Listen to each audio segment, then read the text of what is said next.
Today I'm going to be chatting about one of the quickest and easiest things that you can do to help with your navigating when you're out in the mountains. Coming up.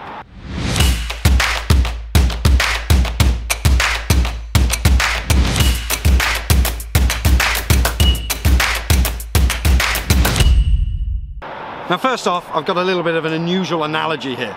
If you've ever tried to use a computer mouse upside down or sideways, and I don't mean so the laser beam is shooting up into the air, what I mean is that you've turned it 180 degrees, so when you push up, the mouse goes down, you push left, it goes right, and so on and so forth.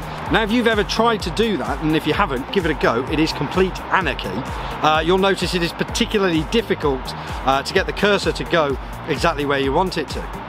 Now when you're out walking, if you've got your map turned the wrong way, a similar sort of thing can happen. It can be pretty confusing to try and decipher what you're reading on the map and correlate that to the ground around you. Now, this is a process called orienting the map, and it's a really easy and quick thing to do. And what it involves is, rather than holding the map with the north facing outwards in front of you, as a map is printed if you will, as it is upright, it is the process of turning it so that north on the map points in the same direction as north on the ground. Now one of the quickest and easiest ways you can do this is by looking at the features around you.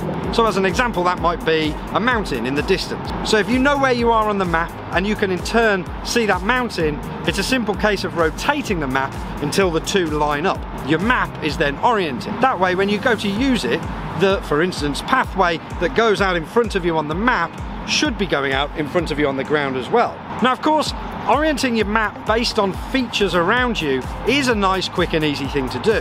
However, if the weather's not great, or let's say for instance you're in a forest and the features aren't especially visible, then there is another way to orient your map, and that is by using the compass as well. Now to orient the map using a compass, all you need to do is place the compass onto the map and then turn it until the red needle that points north also lines up with north on the map. Now what that means is that even if the visibility is awful and you can barely see 20 meters in front of you, your map is still going to be pointing the right way. That's going to make it much easier for you to make decisions at, say for instance, junctions of a pathway or whatever it might be. Now this is the kind of thing that you really should be exercising every time you take your map out. So before you go and take a bearing or try and work out the gradient of a slope or measure timings, pacings, whatever it might be, of course pinpoint the location of a pub, it is going to make life a lot easier if you first orient your map. Well, that's just a quick look at orienting your map. A really simple, easy to do exercise that'll make navigating far easier. If you enjoyed this video, please give it a thumbs up and don't forget to subscribe to the channel. Thank you very much for watching. I'll see you next time.